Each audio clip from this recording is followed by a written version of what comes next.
la llamada con Santiago Fraschina. ¿Estás ahí, Santiago? Sí, ¿cómo les va? Un ¿Qué saludo tal? grande. ¿Me escuchan bien Sí, ustedes? excelente. ¿Qué tal? ¿Cómo estás, Santiago? Bueno, te presento. Estamos hablando con Santiago Fraschina, que es economista, director de la carrera de Economía de la Universidad Nacional de Avellaneda y director también de la especialización en Estructura Económica Argentina de la misma universidad. Qué lujo poder hablar con vos, te agradecemos un montón porque tenemos más dudas que certezas, como todo el pueblo argentino, calculo, pero bueno, para eso tenemos los especialistas y de las universidades públicas que los que nos interesa consultar.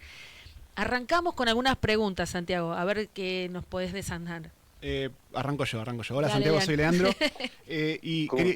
quería arrancar con una pregunta a lo mejor un poco más general para empezar a introducirnos en el tema, que es si hay un programa económico del gobierno, si existe, si lo tuvieron en algún momento, y si ese programa económico con este desembolso del fondo cambió o no cambió, o digamos, es una fase 3 como dijo el gobierno, del programa económico. Bueno, primero el agradecido soy yo, la verdad un lujo salir en el programa de ustedes Mm. y obviamente a disposición para lo que necesiten. Y segundo, sí, el programa, el plan existe, tiene nombre, el modelo económico ya se aplicó varias veces en la economía argentina. Nosotros, hay autores que lo llamamos modelo neoliberal financiero, que la primera vez que se aplicó en la Argentina fue en la dictadura cívico-militar del 76. El ideólogo fue Martínez Dios, o el que puso la cara, pero uno de los economistas más importantes de esa época era Riazu, que es el que hoy sigue hablando y recomendando al gobierno, y yo creo que es el que le mete cabeza al equipo de Caputo y compañía. Y ese modelo neoliberal financiero es muy sencillo de explicar, obviamente, y es lo que estamos viendo, que es un modelo que te garantiza, y así lo hizo Martínez Dios y Arreazu en la dictadura, te garantiza bueno, comúnmente se llama, y ya está instalado el nombre, y ya todos lo hablan, como el carry trade, Ujú. que es garantizar una ganancia en pesos fuerte, que esa ganancia en pesos esté por arriba de la devaluación y de la inflación, es decir, que si vos invertís en un instrumento financiero, esa tasa de interés que te va a dar ese instrumento financiero es más alta a la devaluación y la inflación, con lo cual vos con ese instrumento financiero ganás en términos reales, porque le ganás a la inflación, pero también, y más importante para ello, ganás en términos de dólares. Y ese modelo, esa ganancia, tarde o temprano, obviamente el que hace esa ganancia financiera en pesos no se quiere quedar en pesos. Claro.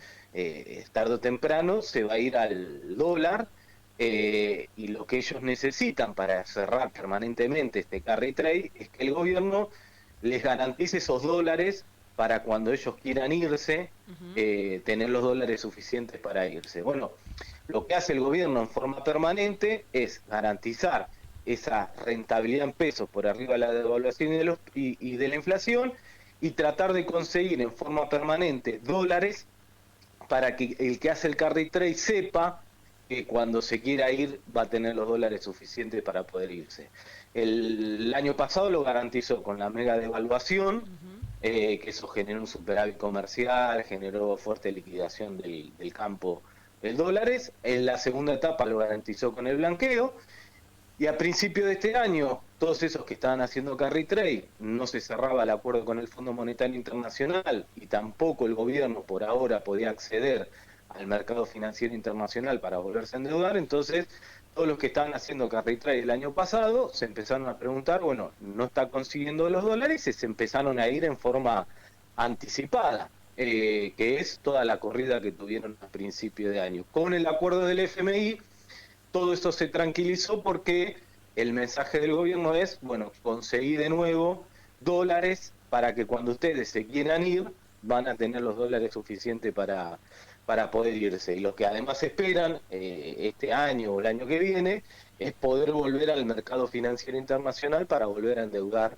a la economía argentina y seguir consiguiendo los dólares para dejar tranquilo a todos esos que hicieron carry trade. Y además ahora le está diciendo a los fondos de inversión extranjera, con un cambio que hizo la CNB, que vos podés venir del extranjero con dólares, cambiarlos por peso, y en 6 meses te podés llevar todo eso en dólares. Entonces también, claro. exacto, entonces también el mensaje con el cambio que hubo hace una semana, 2 semanas, es decirle no solo a los grupos económicos locales que hagan carry trade, sino también decirle a los grupos, a los fondos de inversión, como pasó en los primeros 2 años del gobierno de Macri, que después terminan siendo los famosos fondos buitre, que vengan a la Argentina, traigan sus dólares, hagan negocio financiero en pesos, que después no solo se van a poder ir, sino que además vamos a tener los dólares, van a tener los dólares para poder irse. Bueno, ese modelo explicado así, que además implica, entre otras cosas, en la economía real,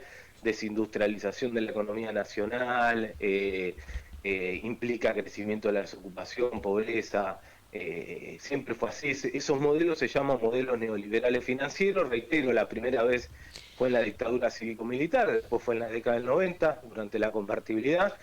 También lo aplicó Macri, que le duró 2 años, y bueno, 4 años, porque después también recurrió al FMI y le garantizó los dólares vía Fondo Monetario, y ahora lo está volviendo a hacer Milei. Así que tiene nombre, se explica, sabemos cómo funciona, lamentablemente, y no porque seamos unos grandes genios, también sabemos cómo terminan esos modelos, terminan muy mal.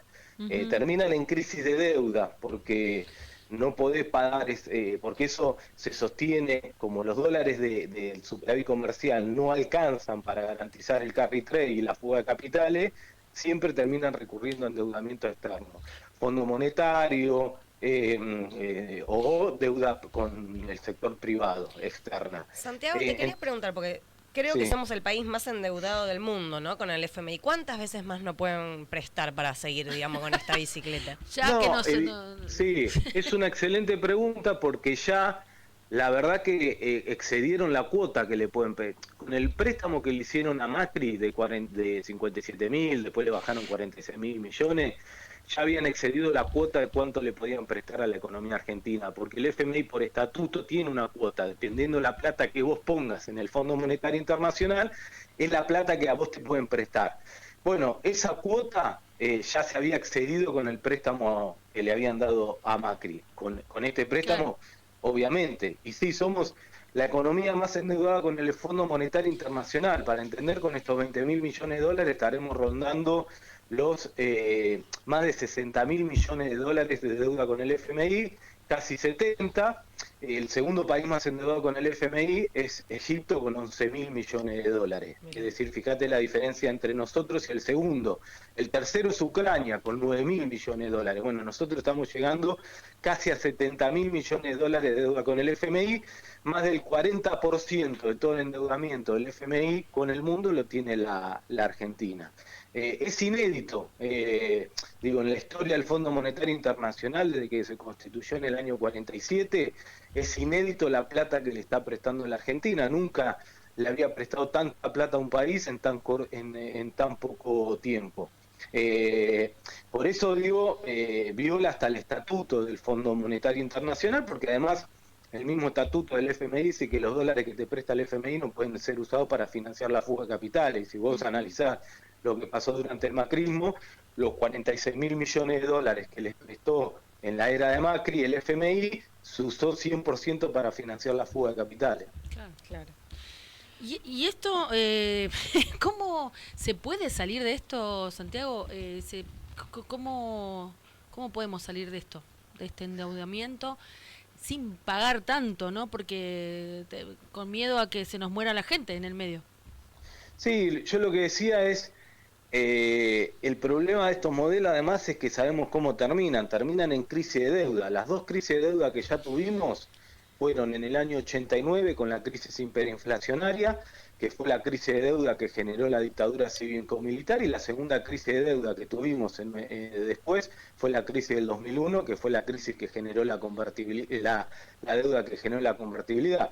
Los 2 etapas anteriores de los modelos neoliberales financieros que generaron 2 crisis de deuda terminaron con las 2 peores crisis de nuestra historia. 1989, crisis hiperinflacionaria; 2001, la peor crisis de nuestra historia. La del 89, la segunda. Entonces, lo grave de esta situación, que hoy obviamente hay ciertos sectores de la sociedad argentina que pueden sentir, como pasó en la convertibilidad, cierta comodidad con que le está bajando la inflación, con que los dólares no se mueven, con que hay tranquilidad cambiaria, pero eso es insostenible por la forma en que se está manteniendo eso.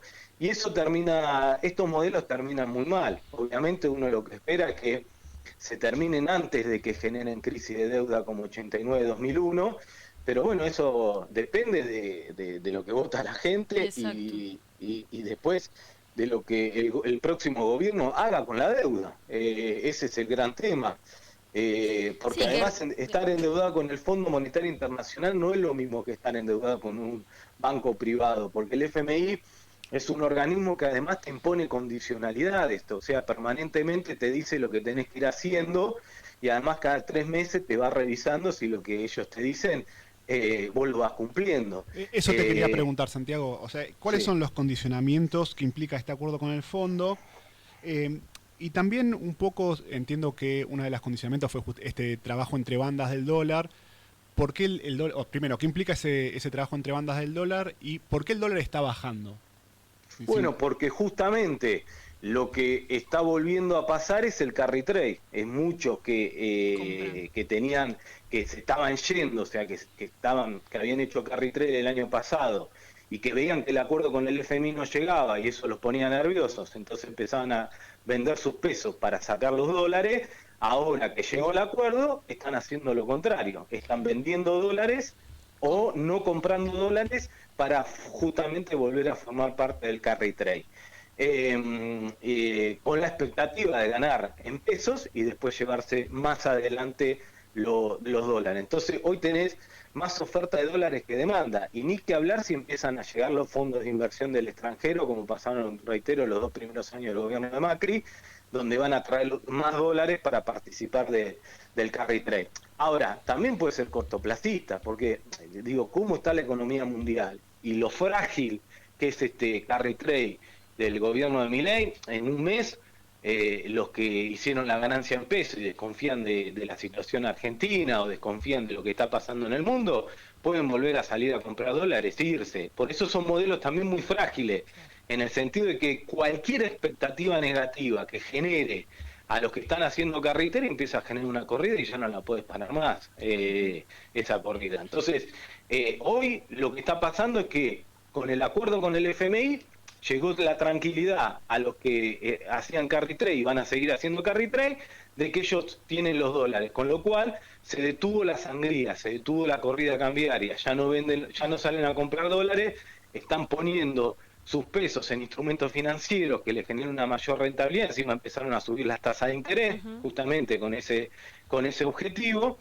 Pero bueno, hay que ver cómo evoluciona eso y cuáles son las expectativas de los que están haciendo ese negocio financiero. Digo, no hay un plan de desarrollo a largo plazo, por lo que estás diciendo, el objetivo es octubre.